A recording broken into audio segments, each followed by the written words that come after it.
Arestado ang 2 holdapper na nambiktima po sa babaeng rider. Naku, napanood ko ito. Diyan po yan sa Road 10 sa Tondo sa Maynila.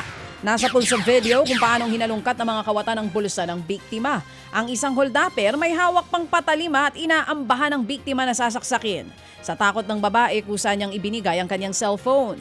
Kinuha rin nila ang 20,000 pisong pera po ng babae. Natukoy ang 2 holdapper dahil sa video at naaresto po sa hot pursuit operation. Iniharap po ni Manila Mayor Isko Moreno ang mga holdapper sa biktima. Positibo pong kinilala ang mga ito.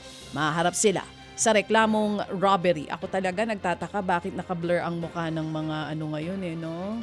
Ng mga suspect. Ng mga suspect ngayon Oo, hindi tuloy na pag-iingat yung iba. Pero mga kapatid, yun nga yung isinumbong ko rin kahapon sa nakausap natin, no? Si PNP spokes. Yung area na yan yun. Diyan po yun. Pero in all fairness sa kanila, inaksyonan nila kahapon agad yung sumbong natin dyan sa...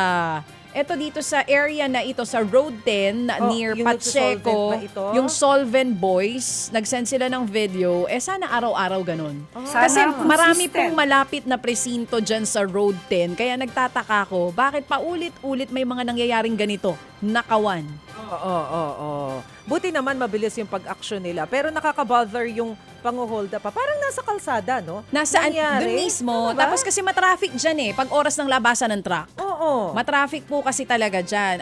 Yung video na yun, I think madaling araw yata nakuhanan yun. 2 or 3 a.m. Di tayo sigurado. Kasi pero naririnig ko may audio. So may mga pwedeng maging witness. May mga sasakyan nasa truck. Asawa niya yata yung binivideohan yung babae. Takot din po yung iba. Nagtatanong kasi yung iba, bakit walang tumutulong? Sa totoo lang po, ang dami nga kasing insidente ng ganyan sa road din. So pagka nakialam ka, pagka tumulong ka, may dalang patalim.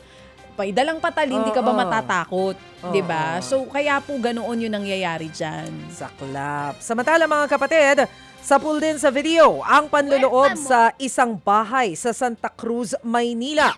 Makikita muna ang suspect na naglalakad sa eskenita. Nang makahanap ng tiyempo, umakyat siya sa bakod na may barbed wire. Sunod nang makikita ang lalaki sa loob ng bahay na pilit tinatakpan ng puting bimpo ang kanyang ulo. Pumasok siya sa isang kwarto sa ikatlong palapag kung saan tinangay niya ang 2.5 million pesos na halaga ng luxury items.